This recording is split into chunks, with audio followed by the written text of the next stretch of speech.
thank God for another opportunity to celebrate Easter. We simply want to share a bit about exultet and some importance we can derive from it. And those importance we will be spelling out. My brother Pascal Samalote will help us with the respective chants. The exultet is preferably sung on the vigil of Easter Sunday.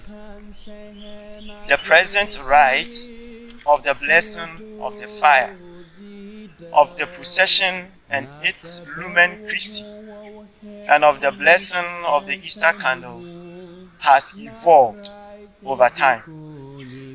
It was formerly called simply the service of the light, but in the present English translation of the third edition of the Roman Missal, it is entitled The Solemn Beginning of the Vigil.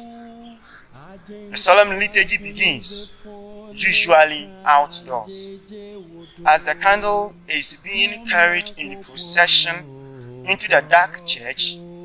All those in attendance are given individual candles which have received their light from the one Paschal candle.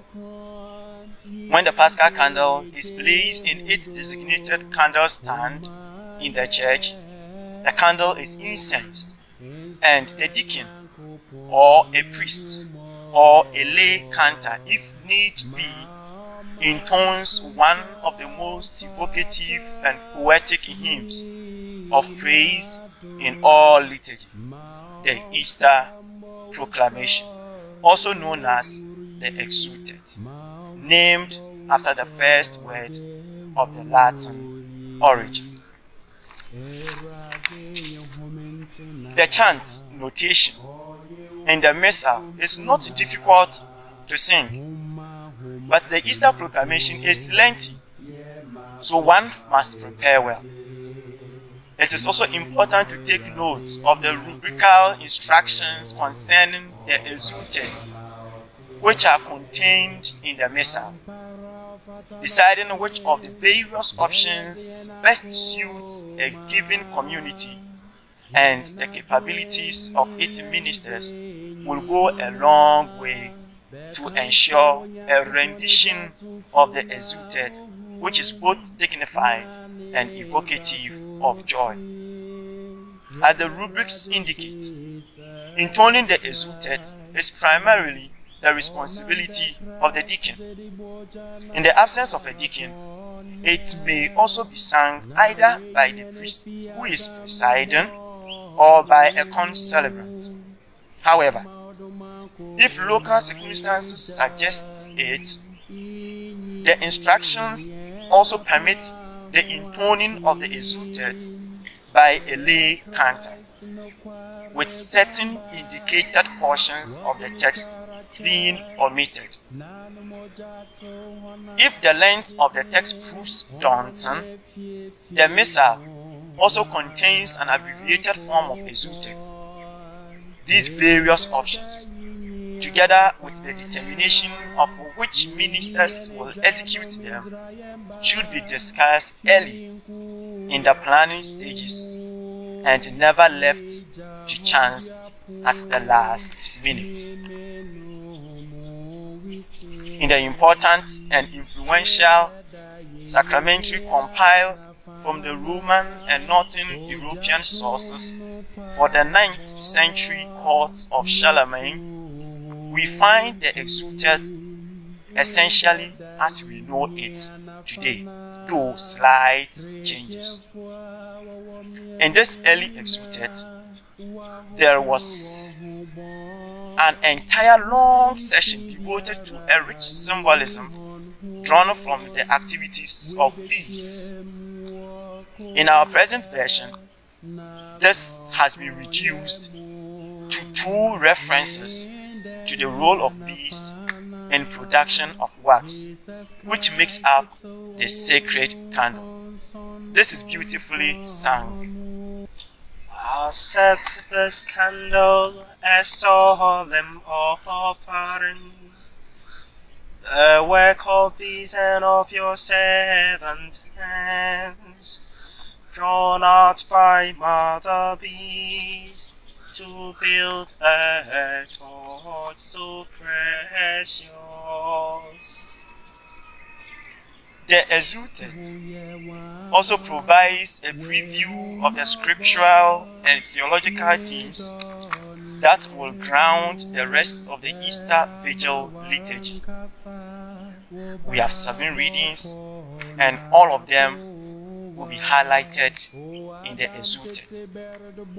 Salvation history, especially God's deliverance of His chosen people from Egypt and exile, prominent both in the exultet and the extended liturgy of the word that will follow it.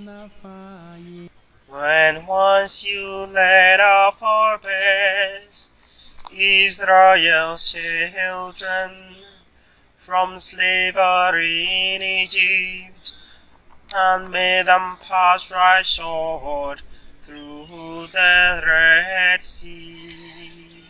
The text poetically recalls the Passover feast. The candle present before the assembly is likened to the pillar of fire which guided Israel in its desert journey.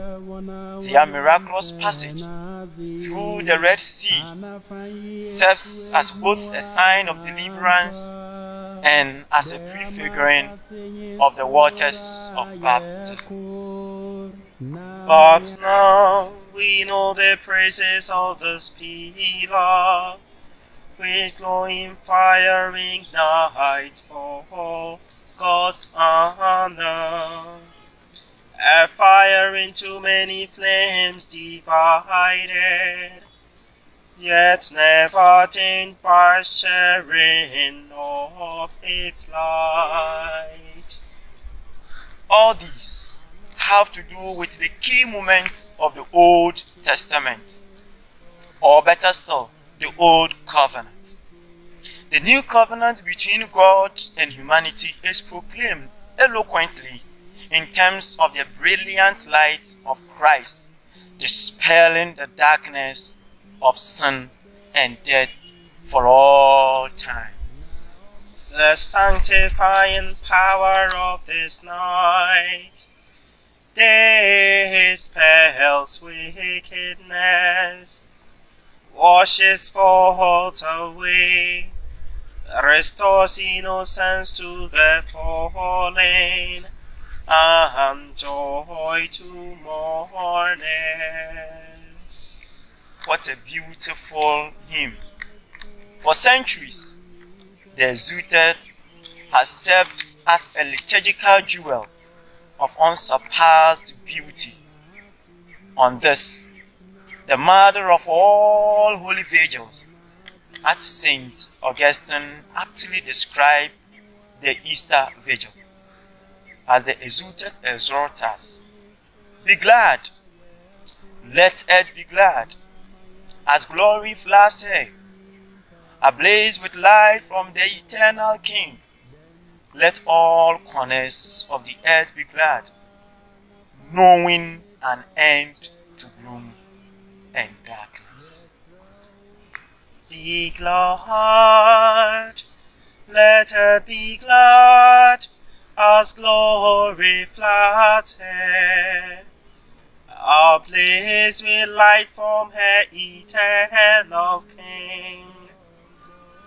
Let all corners of the earth be glad, knowing an end to gloom and darkness. May this venerable Easter proclamation serve us and our assemblies a genuine expression of Easter joy and hope. We wish you all a happy Easter celebration.